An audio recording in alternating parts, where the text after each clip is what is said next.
Welcome to Playmakers, everyone. I'm Hayley Elwood. It is week 14, and the Los Angeles Chargers will face their final NFC East opponent of the season in the New York Giants. So joining me today is Giants team reporter Madelyn Burke to break this opponent down. Madelyn, how's it going? Thanks for joining me. Thanks so much for having me, Hayley. This is a blast. I'm glad to be on.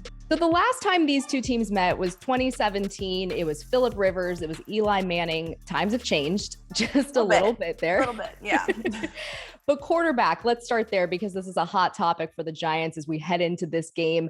Give us the latest on this Thursday as we're recording this. I'm making a note on the date because who knows what might change. Absolutely. And as you know, injuries, everything kind of evolves and changes so quickly in the NFL. But as of now, as of the time we're recording this, Daniel Jones, he's out with a neck injury. The team is out in Tucson, Arizona, practicing this week.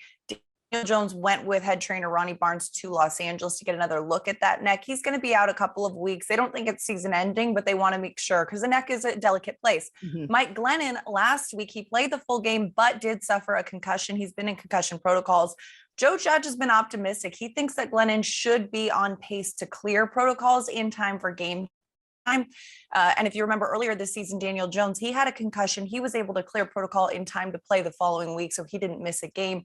It is possible, but all these things kind of happen so differently and they evolve uniquely for each person. So if Mike Glennon cannot go on Sunday for the Giants, it'll be Jake Fromm getting his start at quarterback. Jake Fromm, who just less than 2 weeks ago was on the Buffalo Bills practice squad.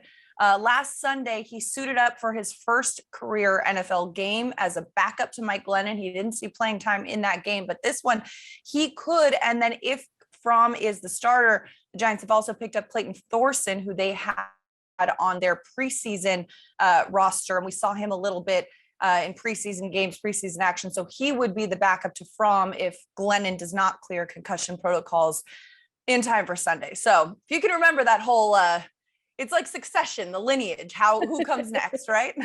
Totally is. And Brandon Staley was asked about it yesterday, just kind of how do you prepare for a team like this? And he mentioned the word inventory there's a lot of inventory on all these guys. And even though there's no pro film on Jake Fromm, if it comes to that, you go back to college, you try to take a look at what he did there, but a lot of moving parts, a fluid situation, if you will. But getting to this offense, the Giants made a coordinator change a couple weeks ago. How has maybe the offense changed a little bit now with Freddie Kitchens running it? Yeah, so I think the biggest difference is, well, first of all, I think that they're kind of sticking to the same scheme, right? This is an offense that's been installed throughout the season. They're not going to completely rework it at this point in the year with just a few games left. They've got Freddie Kitchens with a headset on, but Joe Judge has said it's kind of a collaborative effort with this offense. The entire offensive coaching staff is going to be working together. He's really stayed away from naming Freddie Kitchens as the interim offensive coordinator, even though Kitchens is doing the bulk of those duties. But I think the most tangible difference that you'll see on the field is the quarterbacks are now wearing play calling wristbands. They hadn't been wearing those earlier this season. They hadn't been wearing those last season under Jason Garrett. And it's kind of something that's supposed to speed up the process, right? Instead of the communication being, here's the full play call. If you miss a word, if something drops out, you got to communicate it. It's just, hey, play number 13, play number 26. And you just go and you communicate that to who needs to hear it. It helps things move along faster. It helps avoid some of those delay of game penalties or some of those miscommunications at the line that we saw earlier this year. And Freddie Kitchens has said he's used that, in his offense for the last 16 years, something that he really believes in. And it seems to have helped so far in the communication, at least. So despite the Giants' record, Brandon Staley has called this team very dangerous. And yesterday in press conferences, he detailed all the weapons that this team has on offense.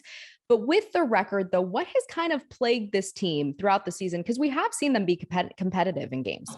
I mean, where to begin, Hayley? It's been a roller coaster with injuries. Saquon Barkley working his way back from that ACL injury for 11 months, finally gets back on the field and suffers that freak accident that he has, that ankle sprain. That's a little bit demoralizing, right? You've been trying to get back onto the field and then suddenly you're pulled off of it. And he's not the only one. Sterling Shepard dealing with injuries. Kenny Golladay, the new toy this Giants team signed in the offseason, dealing with injuries. John Ross, pretty much the offense, not to mention losing for the season starting center and offensive captain Nick Gates, starting middle linebacker and defensive captain Blake Martinez. So many players have been, injured. And of course, this is a next man up league. But when that happens, it's really hard to maintain any sort of semblance of success or consistency in an organization. And, it's just tough. And it's one of those things too, that the way that these games have gone, they are in it for most of them. I think other than that Rams game, most of these games really came down to the last quarter or the execution. And the Giants have still struggled in the red zone. They get down there, they settle for field goals instead of being able to punch it in for a touchdown. They've got some of the similar shooting themselves in the foot issues that have happened. And I think this happens with a young team with a lot of turnover. And it's really just got to come down to, hey, we got to focus and not beat ourselves every week. And then we have a better chance to beat the opponent. So you mentioned Saquon. He was listed as limited on Wednesday, but what makes him so dynamic when he is fully healthy? Oh man, he is such a home run hitter, right? I mean, when he gets in space, he's got huge, big play ability. And he's the type of guy, to use that baseball analogy, he's not the guy who's going to get up to the plate and get on base every time. But you know what? He might have a single, he might strike out, he might have a grand slam that's going to be, top play of the week so he's just got the ability to really break away and also elude tacklers. And, we talked about that injury that he's dealing with as well. Mm-hmm. One of the things, because it's in his lower body, first he had the knee, then he had the ankle. And when he was coming back from that knee, he was just getting to that point where it seemed like his legs and his upper body were on the same page, right? You're used to running with a certain amount of force and a certain amount of speed, but when your legs are still catching up in game speed, your upper body is kind of falling forward because you're used to going this fast, but you're only going that fast. Then he suffers the ankle injury, is coming back, and now he's kind of back a little bit, a couple games before. He's still working on getting that upper body and lower body on the same page. But when he is fully healthy, he can dodge tacklers. That first tackler is never going to bring him down. And then when he gets into space, the sky is the limit. It's really incredible to see what he can do when he's fully healthy. And my heart goes out to him because that second injury was just unfortunate luck. Now, flipping to the defense, the Giants actually have a top 10 takeaway defense. I believe they have 19 takeaways on the season. Where is that production coming from? All over the place. And really last week was the first game and the only game this season they didn't have a single takeaway. But prior to that, they had 8 games in a row with an interception, every single game with at least one takeaway. You've got Xavier McKinney, the young guy, the second year defensive back, who's had 5 picks on the season, all of which came at home. So if he gets one at SoFi this weekend, that might be his first one on the road. There you go. Yeah, but he's been leading this team. And I think a lot of it comes down to patience, because Patrick Graham's defense is really the bend but don't break type of defense. We'll allow you to get 5 to 7 yards and move down the field. But once you've exhausted yourself into the red zone, that's when the defense locks in and says, hey, we're holding strong here. And their defense in the red zone has been good. And you've seen, Patrick Mahomes threw that pick in the end zone on Monday Night Football that Julian Love came up with. You see these guys, it's about patience and waiting for that right opportunity and taking advantage of it when it comes. And I think these young defensive backs especially have been really taking advantage of their opportunities. Aaron Robinson had a bit of a battlefield promotion, having to play a lot more recently, as some of the guys, Logan Ryan had to deal with those COVID issues. He went out for a while, and you see these young guys really taking advantage of the opportunities they're given and making the most of it.